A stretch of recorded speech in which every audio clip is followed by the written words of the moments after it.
और बहनों, आज हम आपको कलयुग के भाई और कलयुग के साले की कहानी सुना रहा हूँ। बड़ी सुंदर कहानी है। लोग कहते हैं घर को बर्बाद लड़की पक्ष वाले करते हैं, लेकिन मैं नहीं मानता। लड़की पक्ष वाले इंसाफ करते हैं और नहीं देख पाते हैं कि हमारी बहन या बहनोई दुख में रहे।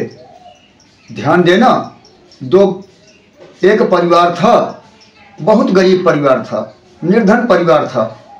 उनके घर एक बच्चा जन्म लिया। बूढ़ा बाप मजदूरी करके बच्चे को पढ़ाना चालू किया और कुछ दिन के बाद फिर एक बच्चा हुआ। बच्चा बेचारे को पढ़ाएं कि बड़े वाले को पढ़ाएं, बड़े वाले को पढ़ा लिखा दिए, वो बढ़िया मास्टर हो गया। उनका विवाह हुआ, उनकी पत्नी आई और इतने में ये दोनों प्राणी मर गए।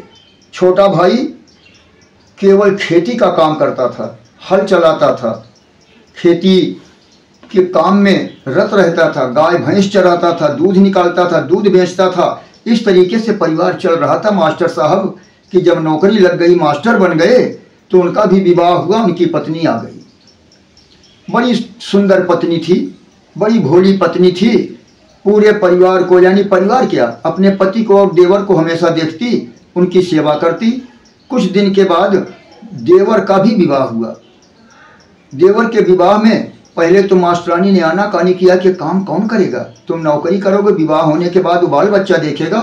तब मास्टर डांटे कि बस हमारे भाई के बीच में ऐसी बात मत बोल, वो मेरा दिल है, मेरा भाई है, दोनों एक साथ एक माँ का स्तनपान किए हैं, तू हमारे भाई भाई के बीच में दीवार मत बन, मैं विवाह करूँगा। धूम से विवाह हुआ। पत्नी छोटे भैया की भी आ गई। कुछ दिन के बाद छोटे भाई की पत्नी गर्भवती हो गई। अब जब पत्नी गर्भवती हो गई तो एक दिन मास्टरानी सोचने लगी, अब इसको बच्चा होगा, उसमें भी खर्च लगेगा, बच्चे बड़े होंगे, उसमें भी खर्च लगेगा, पढ़ाई लिखाई में भी खर्च लगेगा, उनके विवाह शादी में भी खर्च लगेगा। अब इनको अलग कर देना चाहिए। यानी घर बिगड़ता है तो नारियों की वजह से। भाई भाई में दोष नहीं होता, लेकिन भाई मजबूर होता है, पत्नी के अधीन हो जाता है। कैसे, आगे बता रहा हूँ।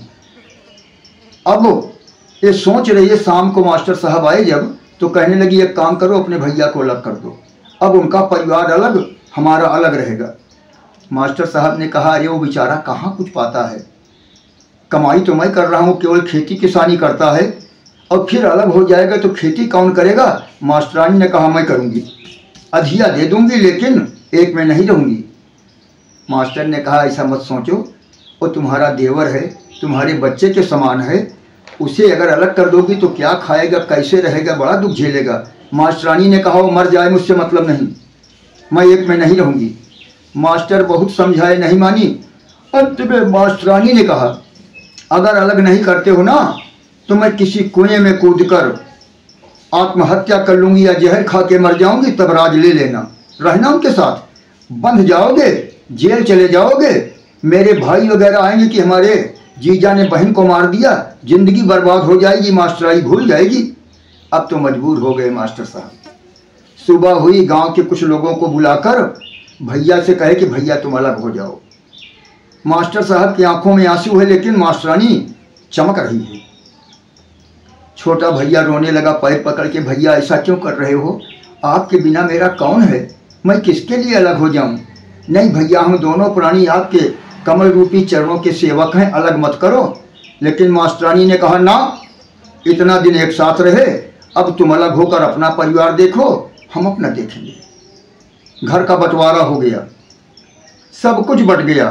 एक चलनी आटा चालने वाली थी, उसका नंबर जब बटने का आया तो गांव के लोगों ने कहा, गरीब है, इनको दे दो, इसके पास क्या है। मास्टरानी ने कहा, ना, वो मेरे सास ससुर की बनाई चीज है, आधा हमारा है। चलनी को काट करके बांटे, ना उनके काम की ना उनके काम की। बचा क्या, एक कम्बल और एक भैंस। अब सब कहने लगे, इसका बंटवारा कैसे हो। तुरंत मास्टरानी आगे आ गई, बोली, है गांव वालों, ये मेरा छोटा देवर है, मैं इसे जान देती हूँ, एक गरीब है, इसलिए एक कम्बल साझे की चीज है। अगर रात में चोर आए, उठा ले गए, तो कम्बल का डांड कहाँ से देगा, जुर्माना कहाँ से देगा। इसलिए दिन में एक कम्बल मेरे देवर के घर और रात में मेरे घर रहेगा। अगर गायब हो जाएगा तो मेरे पास पैसे की चिंता नहीं, मैं डांड दे दूंगी। हो गया। छोटा भैया कुछ नहीं बोला, ले लिया कंबल को, बोले दिन में रखो, रात में मेरे घर भेज देना।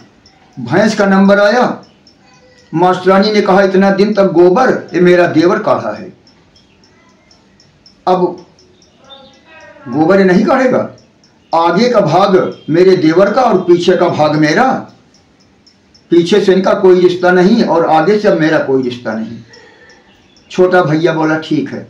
अब बेचारे दोनों प्राणी दिन भर घास छोड़ें, चारा पानी करें, और जब भैंस बच्चा दी तो प्रेम के साथ गोबर बहाने के बाद दूध मास्टरानी लगाएं। एक तोला भी दूध या माठा कभी नहीं दी देवर को। एक दिन देवरानी जी का भाई आ गया, दोपहर को आया, ये दोनों प्राणी खेत में थे, पानी को नहीं पूछी मास्टरानी जी। शाम को आने के बाद जब देखे कि मेरा साला आया है तो अरे भैया क्या हाल चाल है पूछे, प्रेम से बैठे, तब बहन जी पानी एक गिलास लाई, बोली भैया पानी पी लो। तब साले ने कहा दीदी तुम्हारे यहाँ भैंस लग रही है, एक गिलास माठा या दूध दी होती, एक खाली पानी।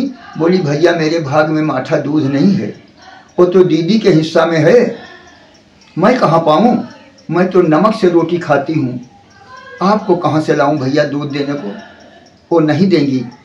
अच्छा देवर को अब देवर की बात तो छोड़ो, लेकिन दीदी जी ने पूरी बात अपने भाई को बताई बंटवारे की। भैया ने कहा दीदी धीरज रखो, तुम्हारी दीदी ने बड़ा अन्याय किया है, मैं निर्णय करूँगा कल। सुबह हुई, भैंस को लगाने बैठ गई मास्टरानी जी। जैसे ही भैंस को लगाना चालू की, ये भैया पहुंचा, जो भाई था उसका, बोला अरे जीजा जी खवात पिलाकर भैंस को इतनी तगड़ी किए हो, देखो मुंह के ऊपर कितना बड़ा मच्छर बैठा है, खून पी रहा है, मारो ना डंडे से। एक डंडा पकड़ा दिया, चटपट छोटे भाई ने एक डंडा तड़ाक से भैंस को दिया, भैंस उचकी, दूध गिर गया। मास्टरानी बिगड़ गई, क्या कर रहे हो? बोले भाभी मच्छर खून पी रहा था भैंस का, वो मेरे हिस्से में है ना, मैं खून नहीं पीने दूंगा। बैठो, अब नहीं गया मच्छर, बैठो लगाओ। फिर मास्टरानी दूध लगाने लगी, इतने में कंधे पर आकर मच्छर फिर बैठ गया। भाई ने इशारा किया जीजा, मच्छर फिर बैठ गया। जब एक डंडा खींचकर जीजा जी ने मार दिया तो भैंस दोनों लात उछाल करके उछली, दोनों लात भैंस का मास्टरानी के मुंह पे लगा और 3200 दांत जमीन पर गिर गए। मास्टरानी के खून बहने लगा, दूध सब गिर गया। मास्टर साहब ले गए अस्पताल, दवा चालू हो गई। इसके बाद शाम अब घर जब आया, अंदर तो देखा, दीदी, अरे दीदी ये कंबल में कितनी बदबू आ रही है, तुम जान देती हो अपने जेठानी को और जेठ को, ये दुर्गंध वाला कंबल देती हो ओढ़ने को, उसे धो के साफ करो, तुम्हारी ड्यूटी में है, ये दिन में तुम्हारे पास रहता है, सफाई तुम करो ना। इतना कह के पानी में डुबो दिया। रात हुई, कंबल मांगने मास्टर साहब आए, वो भैया भीगा हुआ कंबल निकाल के दिया, बोला ले जाओ जीजा जी, बड़ी दुर्गंध थी, अब दुर्गंध नहीं आएगी। भीगे कंबल को देख के मास्टर साहब ने कहा अब कैसे ओढ़ेंगे, ठंडी बहुत ज़्यादा है। बोले तो जीजा जी मैं क्या करूं, क्या दुर्गंध युक्त दे दूं, अब साफ हो गया है। तब मास्टर साहब को ज्ञान आया कि भैया ने सही काम बताया है, हमारी पत्नी अन्याय की थी। सुबह 2 जन को बुलाए, निर्णय हुआ कि भैया एक दिन कम्बल ओढ़ें, एक दिन कम्बल ले, एक दिन भैंस को वो खिलाएं पिलाएं और दूध लगाएं, एक दिन ये। मास्टरानी भी हाँ ठीक है, अब बोल नहीं पा रहे हैं, दांत 3200 टूटा है। तब निर्णय हो गया और पूरा परिवार प्रेम से फिर रहने लगा। इसलिए साला घर बर्बाद नहीं करता है, अगर घर में अन्याय होता है तो अन्याय को सुधारता है। प्रेम से बोलो वृंदावन बिहारी लाल की जय।